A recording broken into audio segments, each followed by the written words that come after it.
Women in science continue to fight for breakthroughs and solutions, especially during a pandemic. Along with the Science and Technology Department, these Filipino virologists maintain the country could be faring better in vaccination if we had the capability and resources to develop vaccines before COVID-19 struck.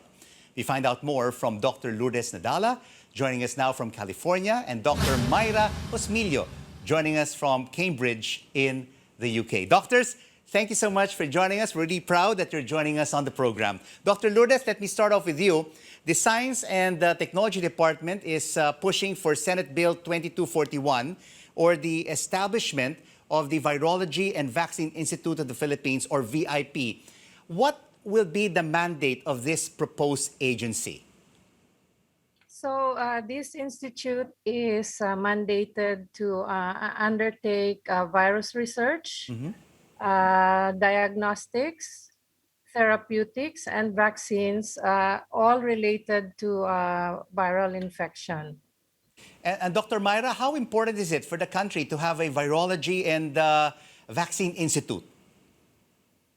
It is really very important because we will be able to focus on viruses that are have clinical and economic importance in the Philippines.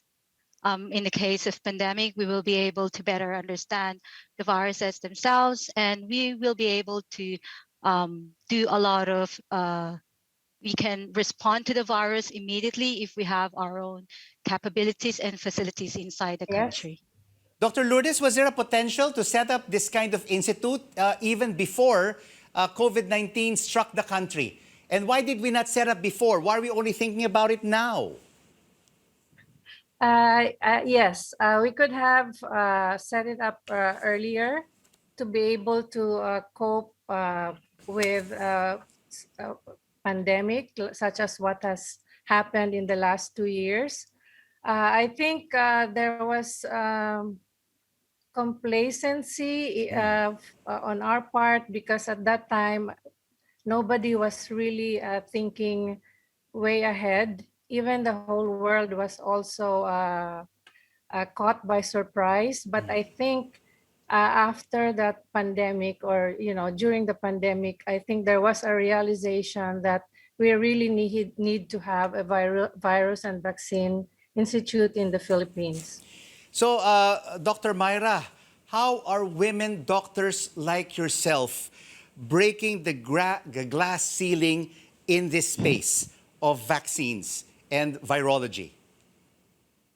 I think as a woman, although it's already known that especially women who have got their families, they have roles as mothers in the family. But I think these days we have proven that women can handle roles that men can do as well, and not just in science, in different fields. It has already been proven that women can champion in a lot of instances. So in the case of studying in Cambridge, I think as a woman and as a scientist, what I just have to do is to be passionate on my work and uplift the quality of the products and the studies that I do. And in that way, I am able to not just represent myself as a scientist, but as a woman and as a scientist coming from the Philippines. And Dr. Lourdes, how are you making a difference in society through your chosen career? So I have been working with this company which develops diagnostic kits for HIV, hepatitis C, hepatitis B, and other blood-borne viruses. And most recently, SARS-CoV-2 tests. So I think developing rapid and sensitive tests will help in managing the patients earlier ahead of symptoms.